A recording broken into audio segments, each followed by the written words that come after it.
குட்டிச்சாத்தான். குட்டிச்சாத்தானை உங்கள் லைஃப்பில் வந்து நீங்கள் நேரில் பார்த்துருக்கலாம், இல்லை லைவாக எக்ஸ்பீரியன்ஸும் பண்ணியிருக்கலாம். அவ்வளோ ஏன் நம்ம டெவில்ஸ் கிச்சன் ஷோலையே ஒரு ஸ்டோரியே அதை பற்றி சொல்லியிருந்தோம். அப்பேற்பட்ட ஒரு குட்டிச்சாத்தானால் மாசமாக இருந்த ஒரு பொண்ணு அவங்க லைஃப்பில் எவ்வளோ விஷயங்களை அனுபவிச்சிருக்கிறாங்க. அதனால் அந்த குடும்பமே ஸ்தம்பிச்சு போன ஒரு உண்மையான கதையை தான் இன்றைக்கி நம்ம ஷோவில் பார்க்க போகிறோம். எஸ், இது எங்களோட ஓன் ஸ்டோரி. என்னோடய ஒய்ஃப் அஞ்சலி பிரபாகரன், அவங்க அம்மாவுக்கு, அஞ்சலியோட அம்மாவுக்கு நடந்த ஒரு உண்மையான கதையை தான் இன்றைக்கி நம்ம ஷோவில் பார்க்க போகிறோம். Welcome to our show Devil's kitchen.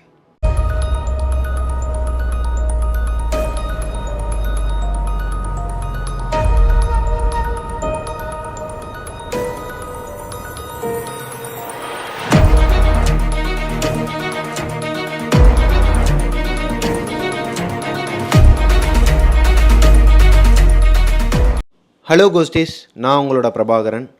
நம்ம டெவில்ஸ் கிச்சன் வந்து ஆரம்பித்த புதுசில் எங்களுக்கு நடந்த, எங்கள் வாழ்க்கையில் நடந்த ஒரு ஓன் ஸ்டோரியை ஒரு பார்ட் 3 வரைக்கும் நம்ம சொல்லியிருந்தோம், ஷேர் பண்ணியிருந்தோம். பார்ட் 4 எதனா இருந்தால் சொல்லுங்கள் நீங்கள் கேட்டுட்டு இருந்தீங்க. எங்கள் லைஃப்பில் வேறு சில விஷயங்கள்லாம் நடந்திருக்குது. சின்ன வயசுலேருந்து எனக்கும் நடந்திருக்குது, அஞ்சலிக்கும் நடந்திருக்குது. பட் அதெல்லாம் நாங்கள் வந்து ஷேர் பண்ணல. ஏன்னா நம்ம அடுத்தடுத்து ஒரிஜினல் ஸ்டோரியாக நிறைய பேர் எனக்கு இன்ஸ்டாகிராமில் வந்து அவங்கவுங்க ஸ்டோரியை சொல்லும்போது கிட்டத்தட்ட 1000 ஸ்டோரி கிட்டே எனக்கு அதிலே வந்திருக்குது. ஸோ அதைத்தான் நான் வரிசையாக நரேட் பண்ணி சொல்லிகிட்டு இருக்கிறேன் இப்போ வரைக்கும். ஆனால் அஞ்சலியோட சொந்தக்காரங்களில் ஒருத்தவங்க இப்போ நாங்கள் ஒரு மேரேஜ் ஃபங்க்ஷன் போனப்போ அவங்க எங்களை பார்த்துட்டு நேரடியாக என்கிட்ட வந்து சொன்னாங்க, இந்த மாதிரி உங்கள் ஒய்ஃபோட வீட்டிலே நடந்திருக்குதுப்பா, உன் மாமியாருக்கு நடந்ததே நீ ஷேர் பண்ணலாமே, அதை மட்டும் ஏன் சொல்ல மாட்டேங்கிறீங்க அப்படிங்கும்போது அஞ்சலிகிட்ட கேட்டால் அஞ்சலிக்கும் அந்தளவுக்கு ஞாபகம் இல்லை. ஒரு குழந்த இந்த மாதிரி ஆனதுங்கிறது மட்டும் அஞ்சலிக்கு தெரியும். அஞ்சலிக்கு ஒரு தங்கச்சி இருக்குது, அது நிறைய பேருக்கு தெரியாது. ஸோ அதை பற்றியும் இந்த ஸ்டோரியில் நான் விரிவாக தான் அதை தெளிவாக சொல்ல போகிறேன். ஸோ ஸ்கிப் பண்ணாமல் பாருங்கள் ஃபுல்லாக. அவங்க சொன்ன அந்த கதை வந்து எனக்கும் சரி அஞ்சலிக்கும் சரி ஒரு பெரிய இம்பேக்டை கொடுத்துச்சு. ஒரு பெரிய தாக்கத்தை கொடுத்துச்சு.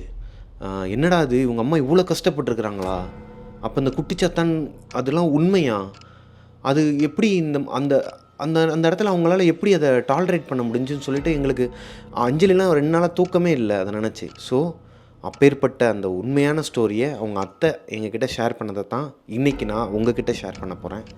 வாங்க ஸ்டோரிக்குள்ளே போகலாம். அஞ்சலியோட அப்பா அம்மா 2 பேருக்குமே அரேஞ்ச் மேரேஜ் தாங்க. அவங்களுக்கு சென்னையில் தான் கல்யாணம் ஆகுது 1995. 1996 ஒரு அழகான குழந்தை, அவங்களுக்கு பெண் குழந்தை பிறக்குது. அதான் அஞ்சலி பிரபாகரன். ஸோ அவங்களோட வாழ்க்கை எப்படி இருக்குன்னா நல்லா தான் இருக்குது, கரெக்டாக போய்கிட்டு இருக்கு. சென்னையில் வந்து ஓஎம்ஆர்ஸ் பக்கம் வந்து ஒரு ஏரியாவில் ஸ்டே பண்ணியிருக்கிறாங்க.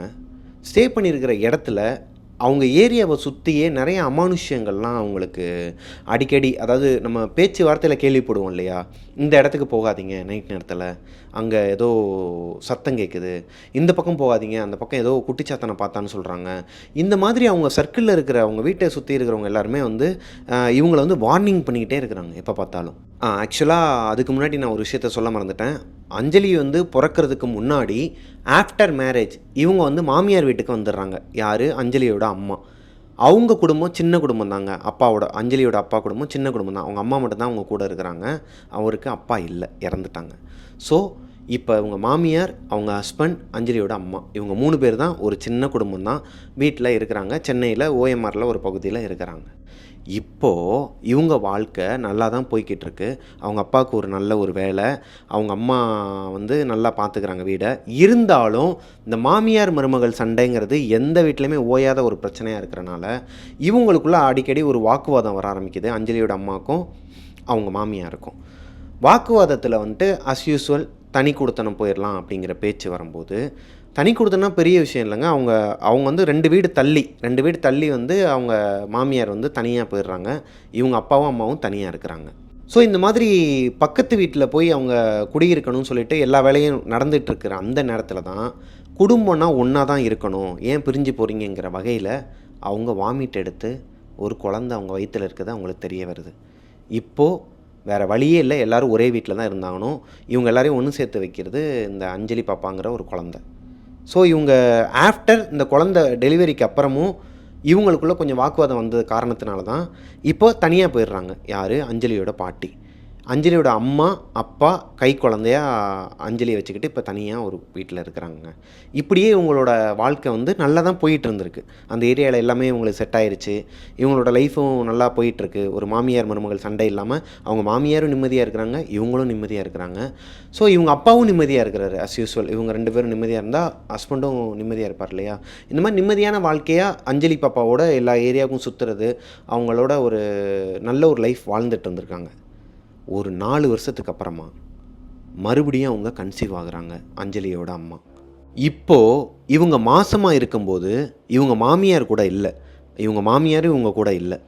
அப்படி இருக்கும் பட்சத்தில் இந்த மாசமான பொண்ணு, அதாவது அஞ்சலியோட அம்மா மட்டும்தான் தனியாக அந்த வீட்டில் இருக்கணும். அஞ்சலியும் ஸ்கூலுக்கு போயிடுவாங்க, அவங்க அப்பாவும் வேலைக்கு போயிடுவாங்க, அவங்க அம்மா மட்டும் தனியாக இருக்கணும். இந்த மாதிரி காலகட்டத்தில் அஸ் யூஸ்வல் பக்கத்தில் இருக்கிற எல்லாருமே நெய்பர்ஸாக இருக்கட்டும், சொந்தக்காரங்களாக இருக்கட்டும், அவங்களாம் வந்து சொல்கிற ஒரு விஷயம் என்னவாக இருக்குன்னா, இந்த மாதிரிலாம் பண்ணணும், இதெல்லாம் பண்ணக்கூடாது. ஒரு கர்ப்பிணி பெண்ணாக இருந்துட்டு இந்த மாதிரி நீ வெளியே போகக்கூடாது, முச்சந்திக்கு போகக்கூடாது, நைட் அன்டைமில் வந்து வெளியே கொஞ்சம் தூரமாக போய் எதுவும் வாங்கக்கூடாது, இந்த மீன் வாங்குறேன் கறி வாங்குறேன்னு நீ தனியாக போய் வாங்கக்கூடாது, இந்த மாதிரி விஷயங்கள்லாம் சொல்லிக்கிட்டே இருக்கிறாங்க. பிகாஸ் 2000, அதாவது 2000 அந்த இயரில் அந்த ஓஎம்ஆர் பகுதியே எப்படி இருக்கும் அப்படின்னா, ஒரு காட்டுப்பகுதி மாதிரி தான் இருக்குமாங்க. அங்கங்கே அந்த கருவேல மரம் அந்த மாதிரி செடி கொடியாக தான் இருக்குமா, அங்கங்கே தான் வீடு இருக்குமா அந்த ஏரியாவே. அந்த ஏரியான்னு இல்லை, சென்னையிலே அந்த ஓஎம்ஆரை தாண்டி போனீங்கன்னா எல்லா ஏரியாவுமே இப்போ டெவலப் ஆகிருக்குது. ஆனால் ஒரு 24 இயர்ஸுக்கு முன்னாடி வேறு மாதிரி இருந்திருக்குது. அங்கே நிறைய அமானுஷ்யங்களும் நடந்திருக்குது. சில விஷயங்கள்லாம் நிறைய பேர் பார்த்துருக்குறாங்க, நேரடியாகவே பார்த்துருக்குறாங்க. அந்த ஏரியா சைடு குட்டிச்சாத்தான் இருக்குது, அங்கிட்டு போகாதீங்கன்னு சொல்கிறது, மாசமான பொண்ணுங்கள்லாம் வெளியே அன்டைமில் வராதிங்கன்னு சொல்கிறது, இந்த மாதிரி ஒரு அமானுஷம் நிறைஞ்ச பகுதியாகவே இருந்திருக்கு அந்த ஏரியா, அவங்க இருந்த ஏரியா. இருந்தாலும் அவங்களால அந்த ஏரியா விட்டு வர முடியாது. பிகாஸ் அவங்க சொந்த வீட்டில் இருக்கிறாங்க. சொந்த வீட்டை விட்டுட்டு மாசமாக இருக்கும்போது 2 விஷயம் இருக்குதுங்க. ஒன்று, மாசமாக இருக்கிறவங்க இருக்கிற வீட்டை விட்டு காலி பண்ணி போகக்கூடாது. அது வாடகை வீடாக இருந்தாலும் சரி, சொந்த வீடாக இருந்தாலும் சரி. குழந்தை பிறக்கிற வரைக்கும் எந்த வீட்டில் மாசமானாங்களோ அந்த வீட்டில் தான் இருந்தாங்கன்னு 12 மாதத்துக்கு. அது ஒரு பக்கம் இருந்தாலும் இவங்களுக்கு சொந்த வீடுன்னு வேற ஒரு விஷயம் இருக்குது. அதனால் இவங்களால் அந்த வீட்டை விட்டு போக முடியாத ஒரு சூழ்நிலை. இன்னொரு விஷயம் என்னென்னு பார்த்துக்கிட்டிங்கன்னா, அந்த ஜென்ரேஷனுக்கு முன்னாடி அதுக்கு மேலே இருந்தாங்க. ஆனால் நான் சொல்கிற அந்த 2000 அந்த டைமில் வந்து அவங்களாம் இந்த பேய் பிசாசெல்லாம் நேர்லேயே பார்த்தாலும் பயப்பட மாட்டாங்க. ஏச்சி தூரப்போ அப்படிங்கிறது, இல்லை இந்த கருப்பன் திருநீர் இருக்குது, இல்லை ஒவ்வொரு இதுவும் அவங்கவுங்களோட இதுக்கு ஏற்ற மாதிரி அவங்க பயத்தை வந்து வெளிக்காட்டிக்க மாட்டாங்க. அந்த மாதிரியான ஜென்ரேஷன் அது. இருந்தாலும் இவங்க மாசமான பொண்ணு இல்லையா, அப்போ இவங்க வந்து என்ன பண்ணியிருக்கணும், அடுத்தவங்க சொல்கிறத, பக்கத்தில் இருக்கவங்க சொல்கிறத கேட்டு நடந்திருக்கணும். ஆனால் இவங்க என்ன பண்ணுவாங்கன்னா, இவங்களுக்கு எதனா ஒரு பொருள் வேணும்னா எதிர்பார்க்க மாட்டாங்க. ஃபஸ்ட்டு இவங்க அம்மாவோட கேரக்டரேஷன் என்னங்கிறத நான் சொல்லிடுறேன். இவங்களோட கேரக்டரை அடுத்தவங்கள இது பண்ணியிருக்க மாட்டாங்க. புருஷனாகவே இருந்தாலும் அவங்கள வந்து எதிர்பார்த்து இருக்க மாட்டாங்க. இவங்களுக்கு ஒரு விஷயம் வேணும் அப்படிங்கிற பட்சத்தில் இவங்களே இறங்கி அதை போய் வாங்குறது. அதாவது இப்போ ஒரு முக்கு கடையில் போய் என்னங்க ஒரு தேங்காய் சில்லு இது வாங்கிட்டு வாங்கன்னு அவங்கள சொல்ல மாட்டாங்க. அவங்களே போய் வாங்கிட்டு வந்துடுவாங்க. எனக்கு தேவை, நான் போய் வாங்கிட்டு வரேன், என் பிள்ளைக்கு நான் இது பண்ணணும், நான் போய் வாங்கிட்டு வரேன் அப்படிங்கிற மாதிரி ஒரு கேரக்டர் அவங்க. அது மட்டும் இல்லாமல் அவங்களுக்கு இந்த பேய் பிசாசு பில்லி சூனி இதெல்லாம் நம்பிக்கை சுத்தமாக கிடையாது. பிகாஸ் அவங்க குடும்பம் அந்த மாதிரி. ஏன்னா அவங்க சின்ன வயசுலேருந்தே அப்படி வளர்ந்துருக்குறாங்க. எப்படியோ ஒரு வழியாக 8 மாதத்தை கடந்துடுறாங்க. வயிற்றில் குழந்த இருக்குது, கை குழந்த 4 வயசு குழந்த இருக்குது அஞ்சலின்னு சொல்லிட்டு. இப்படியே உங்களோட வாழ்க்கை நகண்டுக்கிட்டே இருக்குது. கொஞ்சம் நல்லா தான் போகுதுன்னு வச்சுக்கோங்களேன். போயிட்டுருக்கும்போது 8 மாதத்தை கடந்ததுக்கப்புறமா 8வது மாதம் 8 மாத கர்ப்பிணி வீட்டை விட்டு எட்டு வைக்கக்கூடாதுன்னு சொல்லிட்டு ஒரு பழமொழியை ஒரு கருத்து இருக்குங்க. பெரியவங்க சொல்லுவாங்க, உங்கள் வீட்லேயும் கேட்டால் சொல்லுவாங்க. அது எதனால் அப்படின்னா, 8வது மாதம் பொண்ணுங்களுக்கு வந்து ரொம்ப ஜாக்கிரதையாக பார்த்துக்கணும். வீட்டை விட்டு மோஸ்ட்லி வெளியே வரக்கூடாது. வந்தாலுமே கொஞ்சம் அவங்க கூட வந்துட்டு இந்த கறிக்கட்டை அப்புறம் இந்த மாதிரி சில விஷயங்கள்லாம் சொல்லுவாங்க. அதெல்லாம் உண்மை. அது நான் என்னோடய லைஃப்பில் வேறு விஷயம் நடந்திருக்கு. அதை நான் அடுத்த ஸ்டோரியில் ஷேர் பண்ணுறேன். இப்போ இந்த ஸ்டோரியில் இவங்க வந்து அதெல்லாம் கண்டுக்க மாட்டாங்க. 8 மாதம்னா என்ன, எனக்கு தேவை இருக்குது, நான் போய் வாங்கிட்டு வரேன்னு சொல்லிட்டு அவங்க அப்பா வீட்டில் இல்லாத நேரம் இவங்க பாட்டுக்கு உச்சி வெயிலில் வெளியே போகிறது. இவங்களுக்கு எதனா ஒரு பொருள் அந்த மாதிரி தேவைப்பட்டுச்சு அப்படின்னா வெளியே போய் தான் வாங்கணும். இந்த மாவுலாம் ஆட்டி ஆட்டி விற்பாங்க. சின்ன வயசில் நம்மளும் வாளியெல்லாம் தூக்கிட்டு போன காலங்கள்லாம் இருக்கும் இல்லையா? அந்த மாதிரி மாவு வாங்குறதுக்காண்டி அப்பப்போ இவங்க வெளியே போகிறது உண்டு. ஒரு நாள் இவங்க அஞ்சலியோட அப்பா வந்து வேலை விஷயமா வெளியூருக்கு போயிடுறாரு. வெளியூருக்கு போனவர் வர்றதுக்கு 2 நாள் ஆகும்னு சொல்லிட்டு போயிடுறாரு. அப்போது அவங்க அம்மா, அதாவது இவங்க அஞ்சலியோட அம்மாவோட மாமியார் இருக்காங்க இல்லையா, அவங்கள வந்து வீட்டில் விட்டுட்டு போகலான்னு அவங்க அப்பா சொல்கிறாரு. ஆனால் இவங்க அம்மா சொல்லியிருக்கிறாங்க, இல்லை நான் பார்த்துக்கிறேன், அதான் அஞ்சலி இருக்கால, நான் இருக்கேன்ல, நான் பார்த்துக்கிறேன் அப்படின்னு சொல்லிட்டு, அதான் 2 வீடு தள்ளி தானே இருக்கிறாங்க, எதனா எமர்ஜென்சினா கூட பாப்பாவை விட்டு நான் கூப்பிட்டுக்கிறேன், நான் வந்து நான் தனியாகவே இருந்துக்கிறேன் அப்படிங்கிற மாதிரி சொல்லிடுறாங்க. அவருக்கு சுத்தமாக மனசு கிடையாது. எரிச்சலில் திட்டிகிட்டே போகிறாரு, நீ கிடக்கட்டு போ அப்படிங்கிற மாதிரி திட்டிட்டு அவர் ஊருக்கு போயிடுறாரு. இப்போது இந்த வீட்டில் அஞ்சலி, அவங்க அம்மா, அவங்க வயிற்றில் இருக்கிற குழந்தை, 8 மாத குழந்தை, இவங்க 3 பேர் மட்டும் தனியாக இருக்கிறாங்க. அவங்க அப்பா கிளம்பி ஊரை விட்டு போய் அடுத்த நாள் நைட்டு, அதாவது ஒரு நாள் ஆகுது அவர் வீட்டை விட்டு போய், ஊரை விட்டு போய், அன்னைக்கு நைட்டு அவங்க அம்மாவும் அஞ்சலியும் நல்லா தூங்கிட்டு இருந்திருக்கிறாங்க. அமைதியான சூழ்நிலையில் நிம்மதியாக தூங்கிட்டு இருக்கும்போது அவங்க வீட்டில் இருக்க லேண்ட்லைன் ஃபோன் அடிச்சிருக்கு. இவங்களுக்கு ஒரு நிமிஷம் டக்குன்னு ஒரு மாதிரி அவங்க அந்த அந்த இடத்துல அவங்களுக்கு என்ன தோணுச்சுன்னு தெரியல, ரொம்ப பதட்டமாகி டக்குன்னு எந்திரிச்சு போய் எடுக்கிறாங்க. ஃபோன் எடுத்து பேசும்போது அவங்க அப்பா வந்து பேசுகிறாரு. அம்மா நான் வந்துட்டுருக்கேன், வீட்டுக்கு தான் வந்துட்டுருக்கிறேன். என்னங்க 2 நாள் ஆகும்னு சொன்னீங்க, 1 நாள் தான் ஆகுது, நாளைக்கு நைட்டு தானே வருவீங்க நீங்கள் அப்படின்ட்டு தான் நான் எதுவும் பண்ணலை அப்படின்ட்டுருக்குறாங்க. இல்லைம்மா நான் வந்துகிட்ருக்கிறேன், இன்னும் ஒரு 2 மணி நேரத்தில் வந்துடுவேன் அப்படிங்கிற மாதிரி சொல்லியிருக்கிறாரு. அப்போது இவங்க அம்மா கையும் ஓடலை காலும் ஓடலை. இவங்க என்னென்னா 2 பேர் தானே இருக்காங்கன்னு சொல்லிட்டு அன்றைக்கி நைட்டு வெளியே தான் வாங்கி சாப்பிட்ருக்குறாங்க. பக்கத்து வீட்டில் இட்லி கொடுத்துருக்குறாங்க. இவங்க வந்து வெளியே போய் அந்த பொண்ணுக்கு புரோட்டா கிட்டான்னு வாங்கி கொடுத்து சாப்பிட வச்சு தூங்க வச்சுட்டாங்க. இப்போ வீட்டில் எதுவுமே இல்லை. ஸோ இவங்க மாவு வாங்குறதுக்காண்டி ஒரு 2 தெரு, அதாவது 2 ஏரியான்னு சொல்லுவாங்க. அந்த ஏரியா எப்படி இருக்குன்னா, ஒரு நடுவில் வந்து பெரிய ஒரு அந்த கூவம் ஆறு இருக்கு இல்லையா, அதோட அந்த ஒரு பகுதி வந்து ஓடுமா நடுவில். அதை தாண்டி நடுவில் வந்து ஒரு பிரிட்ஜ் மாதிரி போகும். அந்த பிரிட்ஜில் ஏறி ஆப்போசிட் ஏரியாவில் போய் தான் மாவு வாங்கிட்டு வரணுமா அந்த டைமில். ஏன்னா இவர் கால் பண்ணது ஒரு 11:30 மணி இருக்கும் நைட்டு. 11:30 மணிக்கு அங்கே போய் தான் வாங்கிட்டு வரணும்.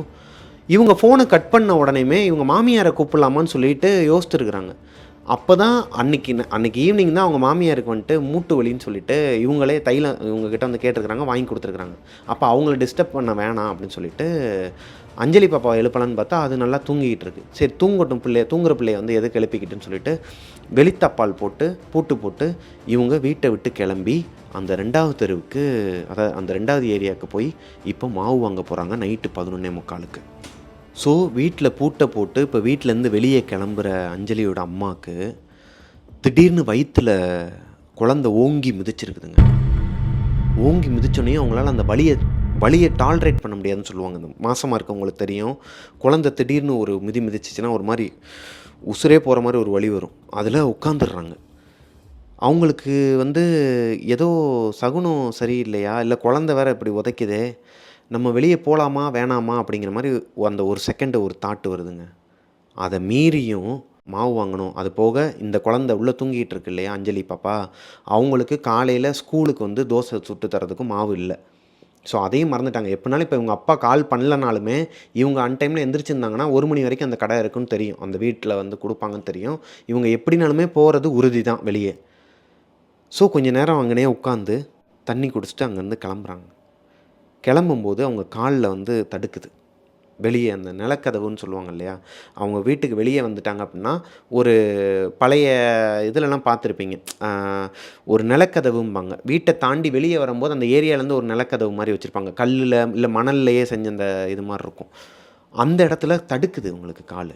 இவங்க பார்க்குறாங்க, என்னடா அது நம்ம என்றைக்குமே வந்து, ஏன்னா இதுக்கு முன்னாடி இவங்க இந்த 7வது மாதம் வரைக்கும் இவங்க வெளியெல்லாம் அங்கங்கே போகிறது உண்டு. ஆனால் இவ்வளோ தூரம் போனது கிடையாது. பக்கத்துலேயே போகிறது வர்றது இந்த மாதிரி தான் இருந்தாங்க. இப்போ இவங்களுக்கு ஏதோ ஒரு நினப்பில் சரி ஓகே நம்ம பதட்டத்தில் போகக்கூடாது, கொஞ்சம் பொறுமையாக போகும்னு சொல்லிட்டு பொறுமையாக நடந்து அந்த ஏரியாவுக்கு போயிடுறாங்க. அந்த ஏரியா எப்படி இருக்கும் அப்படின்னா, இவங்க ஏரியாவுக்கும் அடுத்த ஏரியாவுக்கும் நடுவில் ஒரு பிரிட்ஜு போகும். நான் சொன்னேன் இல்லையா, நடுவில் அந்த கூவம் இதோட ஆறு ஓடிக்கிட்டு இருக்குன்ட்டு. இந்த பிரிட்ஜை தாண்டி அதாவது நடந்து போய் கிராஸ் பண்ணி தான் அந்த ஏரியாவுக்கு போகணும். அந்த ஏரியாவுக்கு போயிட்டு மாவுலாம் வாங்கிடுறாங்க. அந்த ஏரியாவோட ரோடு எப்படி இருக்குன்னா, கல், மணல் இந்த மாதிரி தான், மெயின்டெனன்ஸே இருக்காதான். நான் தான் சொன்னேன் இல்லையா, ஒரு காட்டுப்பகுதி மாதிரி தான் இருக்கும் அப்படின்ட்டு. அந்த மாதிரியான ஒரு பகுதியில் 8 மாத கர்ப்பிணி மாவை வாங்கிட்டு தனியாக நடந்து வந்துட்டு இருக்கும்போது டப்புன்னு கரண்ட் போயிடுதுங்க. கரண்ட் போன உடனே இவங்களுக்கு ஒரு மாதிரி பக்குன்னு ஆயிடுது. எதுக்குன்னா பயந்து இல்லை, ஏன்னா இவங்க பயப்படுற கேரக்டர் கிடையாது. வீட்டில் வந்து குழந்தை தூங்கிட்டு இருக்கிறாளே, கரண்ட் வேற போச்சு, ஒரு பயந்து எந்திரிச்சிட்டானா என்ன பண்ணுறதுன்னு சொல்லிட்டு விறுவிறுன்னு நடக்க முடியல இவங்களால். ஏன்னா காலில் ஆல்ரெடி தடுக்கி அந்த இடத்துல லைட்டாக ரத்த காயமாயிருக்கு. குழந்தை வேற எத்துது, வயிற்றில் ஒரு மாதிரி அந்த வழியோடு தான் நடந்து போயிட்டுருக்குறாங்க. இவ்வளோ வேதனையும் தாங்கிக்கிட்டு அந்த தாயால் எவ்வளோ வேகமாக நடந்துட முடியும் அந்த பாலத்தில்? ஸோ அவங்களால முடிஞ்ச அளவுக்கு குழந்தைய பிடிச்சிக்கிட்டு சிவாய சிவாய சிவாய நமன்னு சொல்லிட்டு நடந்து போயிட்டுருக்குறாங்க முன்னாடி. இப்போ அந்த கரண்ட்டே இல்லாத ஒரு பிரிட்ஜில், அதாவது கரண்ட்டே இல்லாத ஏரியாவில் அந்த பிரிட்ஜை தாண்டி இவங்க வந்துடுறாங்கங்க ஒரு வழியாக. அப்போல்லாம் வந்து இந்த மொபைல் ஃபோன்லாம் அவங்கக்கிட்ட கிடையாதுங்க. வீட்டில் லேண்ட்லைன் மட்டும்தான் இவங்க அம்மாக்கிட்ட, அவங்க அப்பாக்கிட்ட மட்டும்தான் ஃபோன் இருக்குது. ஸோ இவங்கக்கிட்ட அந்த டார்ச் வசதியும் இல்லை, கையில் எடுத்துகிட்டும் வரல வீட்டில் இந்த டார்ச்சை. இப்போ அந்த இருட்டுக்குள்ளேயே தான் நடந்து பிரிட்ஜை கிராஸ் பண்ணி அந்த பக்கமாக போகிறாங்க. அவங்க நடக்கும்போதே அந்த கூவம் ஆறோட அந்த சத்தம் இருக்கும் இல்லையா, தண்ணி ஓடிட்டுருக்க சவுண்டு, அதுவே அவ்வளோ இதாக கேட்குது. ஏன்னா அந்த ஏரியாவே அவ்வளோ அமைதியாக இருக்குங்க. இவங்க நடந்து போயிட்டுருக்கும்போது ஒரு 350 மீட்டரில் அவங்க வீடு தெரியுது. இவங்கள வந்துட்டாங்க, பாதி தூரம் வந்துட்டாங்க. ஒரு வழியாக வந்துட்டோண்டான்னு சொல்லிட்டு இவங்க போய்கிட்டு இருக்கும்போது அந்த கீழே கல் மண் இருக்குன்னு சொன்னேன் இல்லையா, அந்த ரோடே ஒரு மெயின்டெனன்ஸ் இல்லாமல் கல் மண்ணாக தான் இருக்குன்னு இல்லையா, அதில் யாராச்சும் பின்னாடியோ இல்லை சைடில் இவங்க கூட நடந்து வந்தால் அதில் சத்தம் கேட்கும், நடக்கிற சத்தம். இவங்க சத்தத்தை தாண்டி திடீர்னு பின்னாடி வந்து ஒரு கொலுசு சவுண்டு கேட்டிருக்குங்க. கொலுசு கூட கிடையாது, சலங்க சத்தமாக யாரும் பின்னாடி ஓடி வராங்க.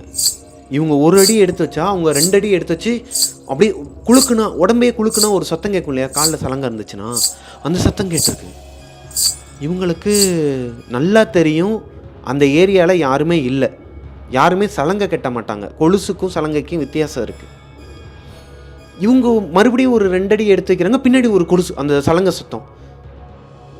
இவங்களுக்கு ஒரு மாதிரி பயங்கிறத தாண்டிலும் யாரோ இருக்கிறாங்க பின்னாடி. யாராக இருப்பாங்க? இவங்கக்கிட்ட திருடுறதுக்கும் எதுவும் இல்லை. அந்த டைமில் வந்து இவங்க எதுவும் வெளியே நகையகே எதுவும் போட்டு வரல. இப்போது அந்த மாசமாக இருக்கிற அம்மாவோட மைண்டில் என்ன ஓடுதுன்னா, பின்னாடி யாரோ வராங்க, ஆனால் இந்த நேரத்தில் யாரும் இந்த மாதிரி வருவாங்களாங்கிறது சந்தேகம்தான்.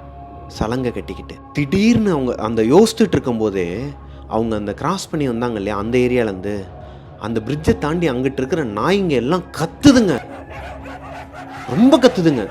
இவங்க டக்குன்னு பின்னாடி திரும்பி பார்க்கலாமான்னு யோசிக்கிறாங்க. அப்போது இவங்க மைண்டில் என்ன ஓடுது அப்படின்னா, 8 மாத கர்ப்பிணியாக இருக்கிற இந்த நேரத்தில் தெரு முச்சந்திக்கோ இல்லை அன்டைமில் வெளியே எங்கேயுமே போகாத, போனேன்னா ஒரு கறித்துண்டை எடுத்துக்கோ, எச்ச தடவி மண்டையில் அப்பிக்கோங்கிற மாதிரிலாம் இவங்க பக்கத்து வீட்டுக்காரங்க அப்புறம் இவங்க மாமியார் சொன்ன வார்த்தைலாம் இவங்க மண்டைக்குள்ளே ஓடுது.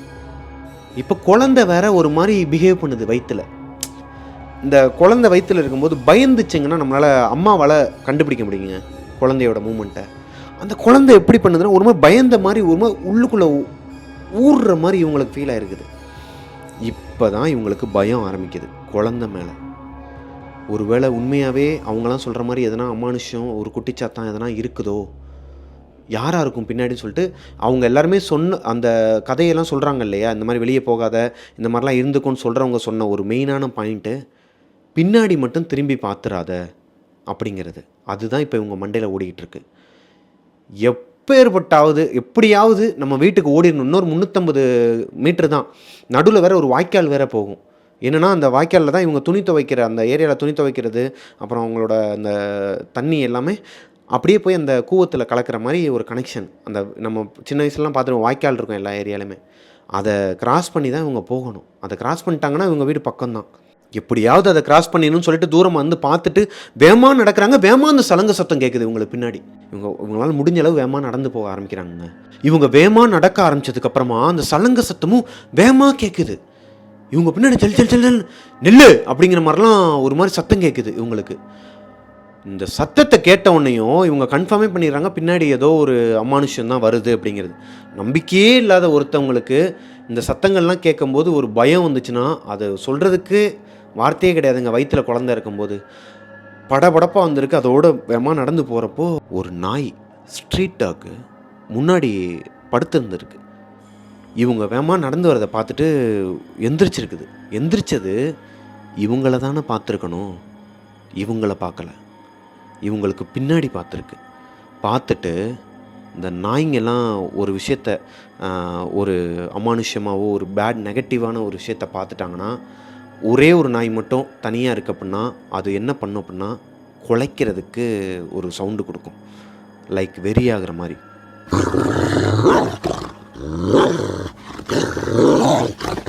அந்த நாய் இவங்கள பார்க்கல, பின்னாடி பார்க்குதுங்கிறது இவங்களுக்கு தெரியுது. இவங்க மெதுவாக நடந்துக்கிட்டே அந்த நாயை நோட் பண்ணுறாங்க. அது வந்து சத்தம் கொடுக்குது. இவங்களுக்கு கன்ஃபார்மே ஆகிடுது பின்னாடி ஏதோ இருக்குது அப்படின்ட்டு. அந்த நாய் குலைச்சிக்கிட்டே வேகமாக குலைச்சிக்கிட்டே ஓடிடுது. அந்த இடத்துலையே இல்லை, ஒரே ஒரு நாய் மட்டும்தான் இருந்திருக்கு. அது குலைச்சிக்கிட்டே அந்த காட்டுப்பகுதி பக்கம் ஓடிடுச்சு. இவங்க இப்போ முடிஞ்ச அளவுக்கு வேகமாக நடந்து மூச்சு வாங்கினதோடு அந்த வாய்க்காலை தாண்டறதுக்கு காலை எடுத்து வைக்கிறாங்கங்க. ஒரு கால் இந்த பக்கமும் ஒரு கால் வந்து அந்த வாய்க்காலுக்கு அந்த பக்கமும் வைக்கிற நேரத்தில் அந்த கொலுசு சத்தத்தோடு சேர்ந்து ஜங்குன்னு அந்த தண்ணிக்குள்ளே குதிக்கிற சத்தம் கேட்குதுங்க. அது மட்டும் இல்லைங்க, அந்த தண்ணி தெரித்து இவங்க முன்னாடி வந்து தெரிச்சிருக்குது. இவங்க நிற்கிறாங்கன்னா இவங்க முன்னாடி அந்த தண்ணி வந்து விழுந்திருக்கு. பார்த்தோன்னே இவங்களுக்கு உடம்பெல்லாம் புல்லரிச்சு, வீட்டில் வேறு என் குழந்தை வேறு தனியாக இருக்காளே, என்னமோ ஏதோ என்ன ஆக போதுன்னு தெரில அப்படின்னு சொல்லிட்டு ஒரு பயத்தில் இவங்க கீழே பார்த்துருக்குறாங்க. அங்கனக்குள்ளே ஒரு அந்த வெளிச்சத்துக்கு ஒரு ஷேடோ ஒன்று நின்றுருக்குதுங்க. குட்டியாக ஒரு உருவம் ஏதோ நிற்கிற மாதிரி இருந்திருக்குது. இவங்க அந்த ஷேடோவை கீழே பார்த்துட்டு சைடு கண்ணில் பார்த்துருக்குறாங்கங்க. சைடு கண்ணில் பார்த்தா அவங்க இந்த கதையை சொல்கிற இவங்க அத்தை அவங்களே ஒரு மாதிரி ஆயிட்டாங்க. இதை சொல்லும்போது எனக்குமே ஒரு மாதிரியாக தான் இருக்குது. வெள்ளையாக ஒரு குட்டி உருவங்க. அது ஒரு 2 அடி தான் இருக்குமா, 2 அடி கூட இருக்காதான், அவ்வளோ குட்டி வெள்ளையாக இருக்குதான். கருகருன்னு முடி. அது முடினே முடி வந்து ஒரு மாதிரி தீஞ்சு போய் எரிஞ்சு போன மாதிரி இருக்கும் இல்லையா, அதுவே படர்ந்து போய் அதோட தரை கீழே வரைக்கும் இருக்குதான். தரையை தொடுற அளவுக்கு முடி இருக்குதான். அதுக்கு மூஞ்சே இல்லையாங்க. அதுக்கு மூஞ்சி வந்து கருப்பாக ஒரு மாதிரி, முகமே இல்லைன்னா எப்படி இருக்குங்க, ஒரு மாதிரி கோரமாக அந்த மாதிரி இருந்திருக்குது. அதுக்கு கால் இருக்கா கை இருக்கான்னு கூட தெரியல, ஆனால் நிற்கிது. ஒரு மாதிரி கோரமாக இருந்திருக்கு பார்க்குறதுக்கே. இதை பார்த்த உடனே அவங்களுக்கு வந்து ஹார்ட் பீட்டு அதிகமாக அடிக்க ஆரம்பிச்சிருக்குதுங்க. வயிற்றில் குழந்தை எத்த ஆரம்பிச்சிருக்கு, மிதிக்க ஆரம்பிச்சிருக்கு.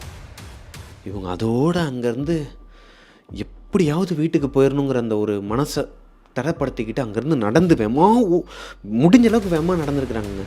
நடந்து போய் இவங்களோட அந்த நான் சொன்னேன் இல்லையா நிலக்கதவை, அந்த கேட்டு அதை மூடிட்டு உள்ளே போயிட்டு இவங்களோட கதவை ஓப்பன் பண்ணிகிட்ருக்குறாங்க. ஓப்பன் பண்ணிகிட்டு இருக்கும்போது ஒரு நிமிஷம் இவங்களுக்கு ஸ்ட்ரைக் ஆகுது, யாரோ அங்கே நிற்கிற மாதிரி. டக்குன்னு திரும்பி பார்த்துருக்குறாங்க. அந்த குட்டிச்சாத்தான், அந்த வெள்ளை உருவம் முடியெல்லாம் இது பண்ணிக்கிட்டு அந்த கேட்டு மேலே கையை காலை அப்படி வச்சுக்கிட்டு இப்படி பார்த்துட்டு இருந்துருக்குதுங்க. இவங்கள போகாத அப்படிங்கிற மாதிரி பார்த்துக்கிட்டு இருந்தாங்க. இவங்க ஒரு 150 மீட்டர் டிஸ்டன்ஸில் பார்த்துட்ருக்குறாங்க இந்த உருவத்தை. ஏன்னா கேட்டுக்கும் இவங்க வீட்டுக்கும் நடுவில் பார்க்கிங்காக சில இடங்கள் கொஞ்சம் விட்டு வச்சுருக்காங்க. அந்த 150 மீட்ரு, அந்த குட்டிச்சாத்தானுக்கு இவங்களுக்கும் 150 மீட்ரு தான் டிஸ்டன்ஸுங்க. இவங்க கதவை ஓப்பன் பண்ணிட்டாங்க. உள்ளே கதவை திறக்கும் போது கரண்ட் வந்துடுதுங்க. கரண்ட் வந்துடுது. தப்புச்சம் பொழைச்சோன்னு சொல்லிட்டு உள்ளே ஓடி போய் கதவை மூணு அந்த சத்தத்தில் இவங்க குழந்தை எந்திரிச்சிருது. அந்த அஞ்சலி பாப்பா எந்திரிச்சிருது. எந்திரிச்சோடனே உள்ளே போயிட்டு என்னம்மா என்னம்மா அப்படின்னு சொல்லி கேட்கும்போது இவங்க போய் ஒன்றும் இல்லைம்மான்னு சொல்லி இவங்களுக்கு வேர்த்து ஊற்றி ஒரு மாதிரி வந்திருக்கிறாங்க. ஒன்றும் இல்லைம்மான்னு சொல்லிட்டு சாமி படத்தெல்லாம் எடுத்து அவங்க பக்கத்தில் வச்சுக்கிட்டு சாமி திருநீர்லாம் எடுத்து அவங்க குழந்தைக்கும் இவங்களும் வயிற்றுலையும் கொஞ்சம் பூசி விட்டுட்டு குழந்தை மிதிக்குது வயிற்றை போட்டு. அந்த வலியோடு அந்த குழந்தைய வயிற்றையும் பிடிச்சிக்கிட்டு கையில் அந்த அஞ்சலி பாப்பாவையும் பிடிச்சிக்கிட்டு அந்த மொமெண்ட் அவங்களுக்கு எப்படி இருந்திருக்குன்னா செத்து பொழைச்சி வந்துடுறான் அந்த மொமெண்ட்டுங்க. அவங்களுக்கு ஒரு நிமிஷம் இடமே அமைதியாகுது. திடீர்னு பார்த்தா அவங்க வாசக்கதவுக்கு கீழே யாருனா நிற்கிறாங்க அப்படின்னா வெளியே லைட் அந்த வெடிபல்ப் இருக்கும், அதுக்கு கீழே வந்து யாருனா நின்னாங்கன்னா அவங்களோட ஷேடோ தெரியும் கீழே. அந்த காலத்துக்கு இதுலனா இவ்வளோ கேப் இருக்கும் கீழே. அதில் யாரோ நிற்கிறாங்க வந்து. அதை பார்த்த உடனே இவங்க அம்மா வந்து இந்த அஞ்சலி வந்து ஆல்ரெடி தூங்க ஆரம்பிச்சிட்டாங்க. அவங்கள தூங்க வச்சிட்ருக்குறாங்க. மெதுவாக அவங்கள கீழே வச்சுட்டு இவங்க அப்படியே மெதுவாக தவந்து தவந்து வந்திருக்கிறாங்க. அந்த மாசமாக இருக்கிறதோட அப்படியே மெதுவாக ஊர்ந்து ஊர்ந்து ஊர்ந்து ஊர்ந்து வராங்க. கிட்டக்க வந்து கீழே பார்க்குறாங்க, ஏதோ ஒரு ஷேடோ நிற்கிது. விபூதியை எடுத்து பட்டையை போட்டுக்கிட்டு சாமியை கும்பிட்டுக்கிட்டு என்னை விட்டுரு ப்ளீஸ்ன்னு சொல்லி கத்துறாங்க. ஒரு நிமிஷம் அமைதியாகுது இடமே. டம்மு டம்மு டம்மு டம்மு டம்மு டம்முன்னு டம்மு டம்மு டம்மு டம்மு டம்முன்னு அந்த ஷேடோவுக்கு அங்கிட்ட அந்த கதவை போட்டு உடைக்கிற அளவுக்கு தட்டி இருக்குதுங்க. தட்டுன உடனே இவங்களுக்கு ஒரு நோய் இருக்குதுங்க. இந்த மாதிரி கொஞ்சம் அதிர்ச்சி ஆகிட்டாங்க, இல்லை ரொம்ப அழுதுட்டாங்க அப்படின்னா வீசிங் வரும். இவங்களுக்கு வீசிங் ப்ராப்ளம் வந்து இப்படி பல்ல வந்து கட்டிக்கும். நிறைய பேருக்கு அந்த நோய் இருக்குதுன்னு நினைக்கிறேன். அப்படி வீசிங் வந்த உடனே இவங்களால அப்படி இழுத்துக்குமா. இவங்களுக்கு இந்த குழந்தையும் இவங்களால எழுப்ப முடியல. இவங்க ஒரு மாதிரி பின்னாடியே போய் அந்த கிச்சன் ஓரமாக போயிட்டு இப்படி அப்படியே இழுத்துக்கிட்டு ஒரு மாதிரி இருந்திருக்கிறாங்க. வெளியே கதவை போட்டு உடைக்கிறாங்க. சத்தம் அதிகமாக கேட்குது. அதிகமாக கேட்க இவங்களுக்கு ஒரு மாதிரி இழுக்குது, கை காலெலாம் இழுக்குது, வயிறுலாம் ஒரு மாதிரி அந்த குழந்தைக்கும் ஒரு மாதிரி ஆகுது. இவங்க ஒரு மாதிரி இருந்திருக்கிறாங்க.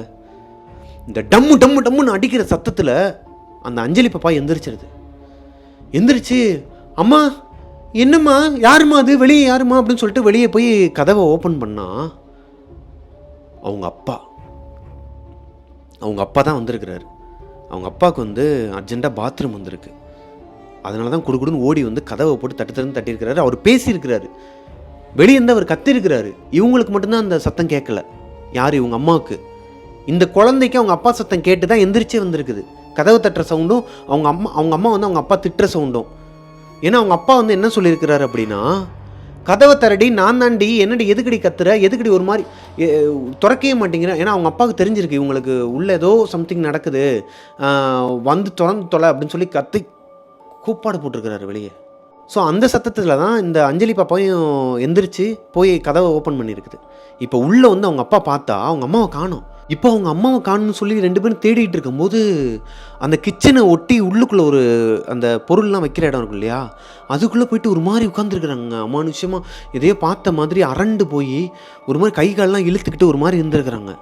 பல்லுலாம் கட்டி போய் இவங்க என்னம்மாச்சு புள்ளத்தாச்சு புள்ளம்மா என்னம்மா இங்கே வாமான்னு சொல்லிட்டு அவங்க அப்பா வந்து மெதுவாக அழைச்சிட்டு வந்து உட்கார வச்சு தண்ணியெல்லாம் தெளித்து ஒரு மாதிரி அவங்களுக்கு கை காலெல்லாம் தேய்ச்சி விட்டுருக்குறாங்க. அவங்க அந்த அஞ்சலி பாப்பாவும் அவங்க அப்பாவும் தேய்ச்சி விட்டு ஒரு கிட்டத்தட்ட ஒரு 10 நிமிஷத்துக்கு அப்புறம் தான் அவங்க நார்மல் ஸ்டேஜுக்கே வந்துருக்குறாங்க.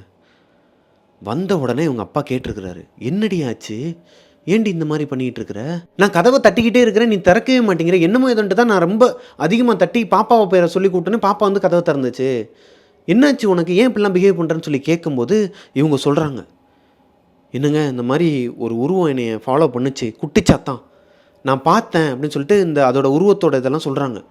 நான் அந்த பிரிட்ஜை தாண்டி வரும்போது எனக்கு பின்னாடி சலங்க சத்தம் கேட்டுச்சு, நான் வீட்டுக்குள்ளே வர வரைக்குமே எனக்கு எல்லாமே தப்பாக இருந்துச்சு, வெளியே பார்த்தா அந்த கேட்டில் வந்து இந்த உருவம் தொங்கிட்டு என்னை பார்த்துட்டு இருந்துச்சு அப்படின்னு சொல்லும்போது இவங்க அப்பாவுக்கு வந்து இப்போ செம்ம டென்ஷன் ஆகிடுதுங்க. இப்போ நீ யாரை கேட்டு இந்த டைமில் நீ வெளியே போன, அதெல்லாம் ஒன்றுமே கிடையாது, அதெல்லாம் சும்மா கற்பனை தான். உங்ககிட்ட வந்து 4 பேர் 4 விதமாக சொல்லும்போது நீ வெளியே போகும்போது உன்னை யாரோ தொடர்ற மாதிரியே இருந்திருக்கும், பின்தொடர்ற மாதிரியே இருந்திருக்கும். நீ கற்பனை பண்ணிக்கிட்டு வயிற்றுல புள்ளையை வச்சுக்கிட்டு நீ எதுக்கிட்டு வெளியே போகிற இந்த டைமில், அதான் இவ்வளோ மைண்டில் வச்சுருக்கிறேல்ல, பயந்து போய் இருக்கிறேல்ல, அப்புறம் ஏன் வெளியே போகிறேன்னு சொல்லி திட்டிட்டு அதெல்லாம் ஒன்றும் இல்லை நீ படுத்தூங்குன்னு சொல்லி படுத்தூங்க வச்சிடறாரு. அன்றைக்கி நைட் அப்படியே போகுதுங்க. இப்போது அடுத்த நாள் காலையில் எந்திரிச்ச உடனேமே அவங்க அப்பா போய் அவங்க அம்மா கிட்ட, அம்மா இவ எதையோ பார்த்து பயந்துருக்கிறா, நீ கொஞ்சம் கூட ஒத்தாசையாயிரு, நான் வேலைக்கு போய்ட்டு ஈவினிங் 5 மணிக்கு மேலே தான் வருவேன், நீ கொஞ்சம் பார்த்துக்கம்மான்னு சொல்லும்போது அவங்க அம்மா வராங்க. இப்போது அஞ்சலி, அவங்க அம்மா, அவங்க மாமியார் 3 பேருமே இவங்க வீட்டில் இருக்கிறாங்க. ஈவினிங் ஆகுது, அவங்க அப்பா வேலைக்கு போனவர் ரிட்டன் வீட்டுக்கு வராரு. வீட்டுக்கு வந்த உடனே அவங்க வீடு எப்படி இருக்கும் அப்படின்னா, ஹாலில் ஒரு சோஃபா செட்டுங்க, ஒரு பிரம்மாண்டமாக ஒரு சோஃபா செட்டு. அந்த சோஃபாவில் வந்து அஞ்சலியோட பாட்டியும் உட்காந்து டிவி பார்த்துட்ருக்குறாங்க. டிவி டேபிளுக்கு கீழே வந்து அவங்க அப்பா இதையே தொடச்சிட்டு இருக்கிறாரு. இந்த சைடு டிவி டேபிளில் அவங்க அப்பா உட்காந்துருக்கிறாருன்னா, அப்படியே இந்த லெஃப்ட் சைடில் வந்து ஒரு மீன் தொட்டி இருக்குமாங்க பெருசாக, அதில் மீனுக்கெலாம் வந்து சாப்பாடு போட்டுக்கிட்டே அவங்க அம்மா நின்று ஒரு கான்வர்சேஷன் போயிட்டுருக்கு. அந்த இடத்துல அவங்க அம்மா சொல்கிறாங்க, என்னங்க நேற்று நான் பார்த்தேன் இல்லையா, அந்த உருவத்தை பார்த்ததுலேருந்தே எனக்கு ஏதோ தப்பாகவே பட்டுக்கிட்டு இருக்கு. நான் இன்னைக்கு காலையில் கூட மீன் செத்து போச்சுங்க அப்படின்னு சொல்லும்போது அவர் சொல்கிறாரு, ஏய் அறிவு கெட்டவளே, மீனுன்னு இருந்தால் மெயின்டெனன்ஸ் சரியாக பண்ணலைன்னா அது இறந்து தான் போகும். அதுவும் ஒரு வானரத்தை பெற்று வச்சிருக்கிறல்ல அஞ்சலின்னு சொல்லிட்டு, அது வேற குங்குமத்தை தூக்கி உள்ளே போட்டுருமா. அந்த மீன் தொட்டியில் வந்து குங்குமத்தை தூக்கி போட்டு அந்த குங்குமத்தோட இதில் அந்த மீன் செத்து போகும். இப்படிப்பட்ட வானரத்தை வச்சுக்கிட்டு நீ இதெல்லாம் பேசவே கூடாது, அதையும் இதையும் ஏன் கம்பேர் பண்ணிக்கிற, நீ முதல்ல அதுலேருந்து வெளியே வா அப்படிங்கிற மாதிரி சொல்லிகிட்டு இருக்கிறாரு. அவங்க அம்மா சொல்கிறாங்க, இருந்தாலும் எனக்கு மனசுக்கு வந்து ஒரு மாதிரி படபடன்னு வருதுங்க. நான் வேணா எங்கள் சித்தி வீட்டுக்கு போயிடுறேன். ஏன்னா அவங்க சித்தி வீட்டிலேருந்து பிரசவம் பார்க்குற அந்த ஹாஸ்பிட்டல் வந்து பக்கம். இவங்க இருக்கிறது வந்து கிட்டத்தட்ட ஒரு 20-25 கிலோமீட்டர் தாண்டி தான் போகணுமா. டிராஃபிக் ஜாம் ஆயிடுச்சுன்னா என்ன பண்ணுறது, அந்த நேரத்தில் கஷ்டமாயிரும். நான் அங்கே போயிடுறேங்க, பிரசவத்தப்போ சொல்லுவாங்க, நீங்கள் அங்கே வந்துடுங்க எல்லாரும் அப்படிங்கிற மாதிரி சொல்லிகிட்டு இருக்கிறாங்க. சொல்லும்போதே அவங்க அம்மா என்ன சொல்கிறாங்கன்னா, இந்த இடத்த விட்டு நான் போனேன்னா கொஞ்சம் நிம்மதியாக இருக்கும்னு நினைக்கிறேன், எனக்கு கொஞ்சம் பார்த்து எதனா பண்ணுங்களேன் அப்படிங்கும்போது அவங்க அப்பா சொல்கிறாரு, எனக்கு இதில் உடன்பாடு இல்லை, இருந்தாலும் நீ சொல்கிறது கரெக்டு தான், ஹாஸ்பிட்டல் வந்து பக்கத்துலேயே இருக்குது, நீ அங்கே போனேன்னா உனக்கு வந்து சேஃப்டியாக, குழந்தைக்கும் உனக்கு சேஃப்டியாக இருக்குங்கிறது நான் ஏற்றுக்கிறேன். இன்னொன்று, இந்த ஏரியாவை விட்டு நீ வெளியே போனால் தான் உனக்கு நிம்மதி வரும் அப்படின்னா, இந்த ஏரியாவை விட்டு நீ வெளியே போ அப்படின்னு சொன்ன அடுத்த செகண்டில் அம்மா அப்படின்னு அவங்க கத்துறாங்க. அவங்க அம்மா கண்ணிமைக்கிற நொடியில் அந்த ஹால் முழுக்க ரத்தம் கட்டி கட்டியாக கிடக்குதுங்க. அவங்க எல்லாருமே கத்துறாங்க வீட்டில், ஐயோயோ ஐயோன்னு சொல்லி எல்லாருமே கத்துறாங்க. பார்த்தா இந்த குழாயில், நம்ம வீட்டு குழாயெலாம் இருக்குல்லங்க, அதில் தண்ணி ஃபோர்ஸாக அடிச்சிச்சுன்னா நம்ம ஓப்பன் பண்ணி விட்டோன்னு சர்ன்னு அடிக்கும் பார்த்தீங்களா தண்ணி, அந்த மாதிரி அந்த புள்ளத்தாச்சி குழந்தை பிறக்கிற இடத்துல இருந்து பிளட்டு பீச்சி அடிச்சிருக்குதுங்க. வீடு முழுக்க கட்டி கட்டியா, வீடு முழுக்க ரத்தம். இதை பார்த்துட்டு அந்த குழந்தையோட கண்ணை அவங்க பாட்டி மூடி அங்கிட்டு தூக்கிட்டு போடுறாங்க, தூக்கிட்டு ஓடி இருக்காங்க. இவங்க அப்பாவுக்கு என்ன பண்ணுறேன்னே தெரில. அவங்க அம்மா கத்துறாங்க, ஐயோ எம்மா என்னங்கன்னு சொல்லி கத்தும் போது இவங்க அப்பாவுக்கு என்ன பண்ணுறேன்னு தெரில, கையும் ஓடல காலும் ஓடல. வெம்மா அங்கேருந்து அவரோட வண்டியில் தூக்கிட்டு ஓடி இருக்கிறாரு அவங்க அம்மாவை ஹாஸ்பிட்டலுக்கு. இப்போ இவங்க ஒரு 25 கிலோமீட்டர் தாண்டி போகணும் ஹாஸ்பிட்டலுக்கு. தூக்கிட்டு போகிற வழியில் சரியான டிராஃபிக்குங்க ரோட்டில். இவங்க அப்பா கத்தி அசிங்கமாக திட்டிக்கிட்டு வழியை விடுங்க. இப்பையும் சில்லற இருக்காங்க, எதுக்காக ஆரன் அடிக்கிறாங்க, என்ன எமர்ஜென்சி. நான் என் குழந்தைய ஒரு தடவை இந்த மாதிரி தான் எமர்ஜென்சி கூட்டு போகும்போது சில இருக்கிறானுங்க இன்னுமே இந்த நாட்டில், இந்த ஊரில் இருக்கிறானுங்க, எதுக்கு ஆரன் அடிக்கிறான்னு தெரியாமல் வீம்புக்கேன்னு வழி விடாமல் போயிட்டுருப்பான். அங்கிட்ட அவன் வழி விட்டானா நம்ம போயிடுவோமா, முந்திட்டோன்னா அவனுக்கு வந்து மெடல் இது கொடுக்குற மாதிரி. இந்த மாதிரி அந்த சூழ்நிலை தான் அங்கேயே இருந்திருக்கு. ஆரன் அடிச்சிருக்கிறார், பஸ்ஸுக்கார முதற்கொண்டு வழி விடாமல் ஒரு மாதிரி இது பண்ணிகிட்டு இருந்திருக்கான். அதெல்லாம் தாண்டி போகிறான். இப்போ என்னென்னா இவங்க அம்மாவுக்கு நான் சொன்னேன் இல்லையா, அந்த ஃபிக்ஸ் மாதிரி வந்துடும், பல்லு கட்டிக்குன்னு சொல்லிட்டு, அந்த மாதிரி பல்லு கட்டிக்கிச்சு உங்களுக்கு கீழே விழுந்து அதிர்ச்சியில். இங்கே அவ்வளோ ரத்தங்க, அவ்வளோ ரத்தத்தை பார்த்து அவங்களோட பெயின், குழந்தை வேற என்ன இருக்குன்னு தெரில, அந்த ஒரு பதட்டத்தில் அவங்க ஒரு மாதிரி ஆயிட்டாங்க. இப்போ இவ்வளோ பதட்டத்தோட ஒரு வழியாக ஒரு கிட்டத்தட்ட ஒரு 3/4 மணி நேரத்தில் ஹாஸ்பிட்டலில் போய் சேர்றாங்க அவங்க அப்பாவும் அம்மாவும். பின்னாடியே அஞ்சலியோட பாட்டியும் அடுத்த ஆட்டோவில் வந்துட்டு இருக்கிறாங்க பின்னாடி. இப்போது உள்ளே போய் எல்லாம் ஆப்ரேஷன் தேட்டரில் வந்து எல்லாத்தையும் சேர்த்துட்டாரு. ஒரு வெளியே உட்காந்து அழுதுகிட்டு இருக்கிறாரு. உங்கள் பாட்டியும் அஞ்சலியும் வந்திருக்கிறாங்க. இவங்களை வந்து இங்கே வேணாமா, நீங்கள் குழந்தைய தூக்கிட்டு வெளியே போய் உட்காந்துருங்க, நான் ஐசியூவில் எங்கள் பக்கத்தில் நான் உட்காந்துக்கிறேன், நீங்கள் போங்கன்னு சொல்லிட்டு அவர் அங்கே உட்காந்துருக்கிறாரு. டாக்டர் வந்து இவங்கக்கிட்ட ஒரு விஷயத்த சொல்லியிருக்கிறாங்க. செம ஷாக் ஆகிருக்காங்க. அதை அவங்களால ஏற்றுக்க முடியல.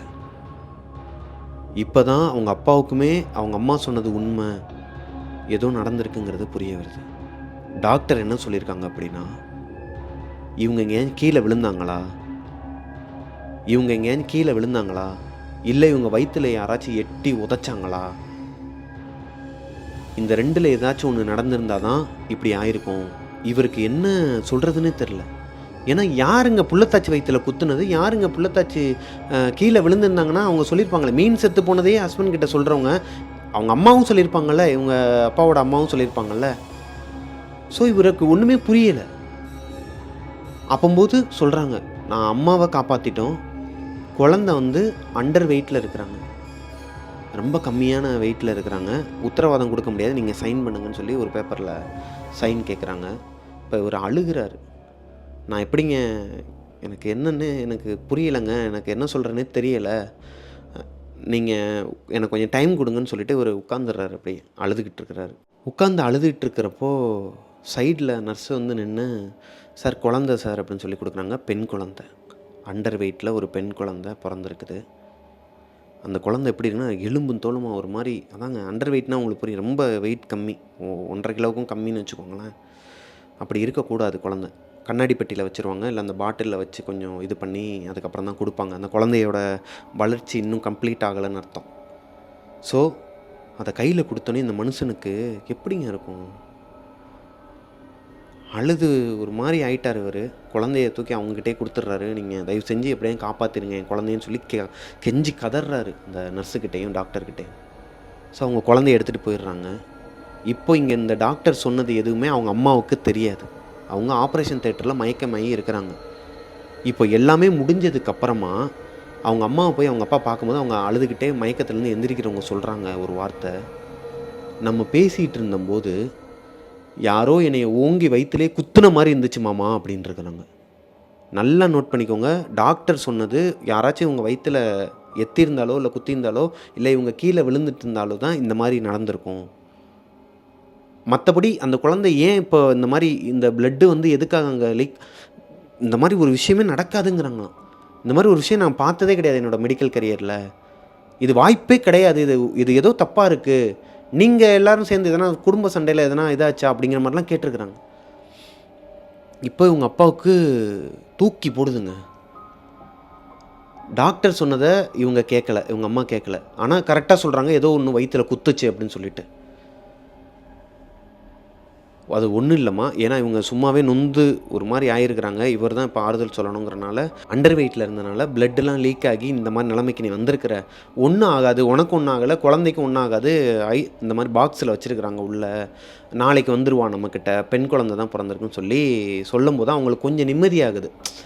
ஏன்னா ரத்தத்தை பார்த்து அந்த அதிர்ச்சியில் இருக்கவங்களுக்கு குழந்தை உயிரோடு தான் இருக்குது, நாளைக்கு நீ உன் குழந்தைய பார்க்க போகிற அப்படிங்கிறபோது அந்த தாய்க்கு ஒரு சந்தோஷம் வரும் இல்லையா? அந்த கண்ணீர்லேயும் ஒரு சின்ன ஒரு சந்தோஷம் அந்த நேரத்தில் நடந்திருக்கு. அவ்வளோதாங்க. அது ரொம்ப நேரம் நீடிக்கலை.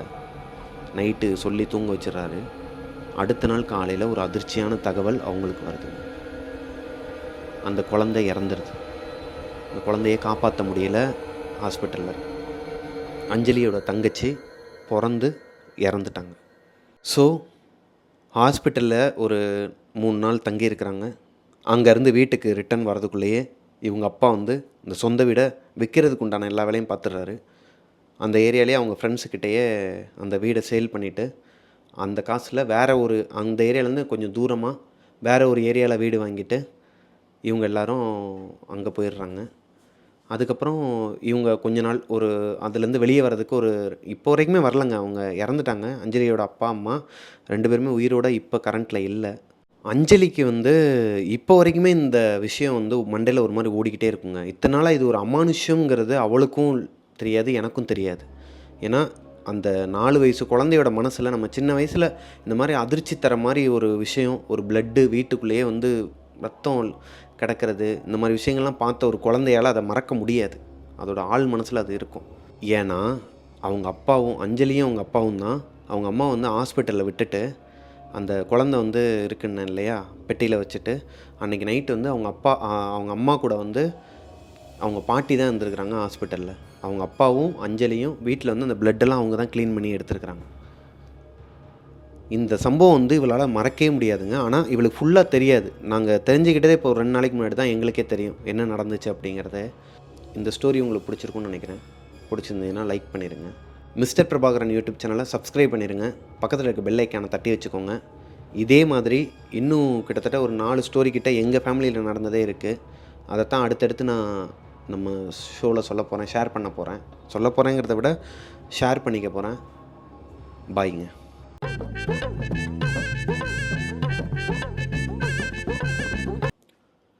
1995ல் சரிக்கா 1995ல் அந்த பாட்டி வெளியே போயிட்டாருன்னு சொல்லியிருக்கிறாங்க. போயிட்டாங்களா? எவ்வளவு தடங்கல்கள். 1995ல் சென்னையை சேர்ந்த அஞ்சலியோட அக்கா அஞ்சலியோட அக்காவா 1995, அதாவது 1995. நான் மேஜர் சுந்தரராஜன் பேசிகிட்டு இருக்கேன். சரி 1995ல் அஞ்சலியோட அப்பா அம்மா 2 பேருக்குமே கல்யாணம் ஆகுது. கல்யாணம் ஆகி ஒரு வருஷத்தில், அதாவது 1996ல் ஒரு க்யூட்டான அழகான குழந்தை பிறக்குது அப்படின்னு அஞ்சலி சொல்ல சொன்னான். ஏன்னா அந்த குழந்தைய அஞ்சலி தானே.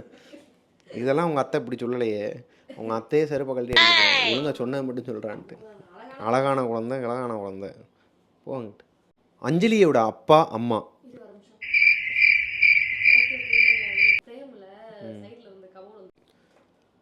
அஞ்சலியோட அப்பா அம்மா 2 பேருமே சென்னையில் தான் வாழ்ந்துக்கிட்டு வந்துடுறாங்க. சாரப்பாம்பு.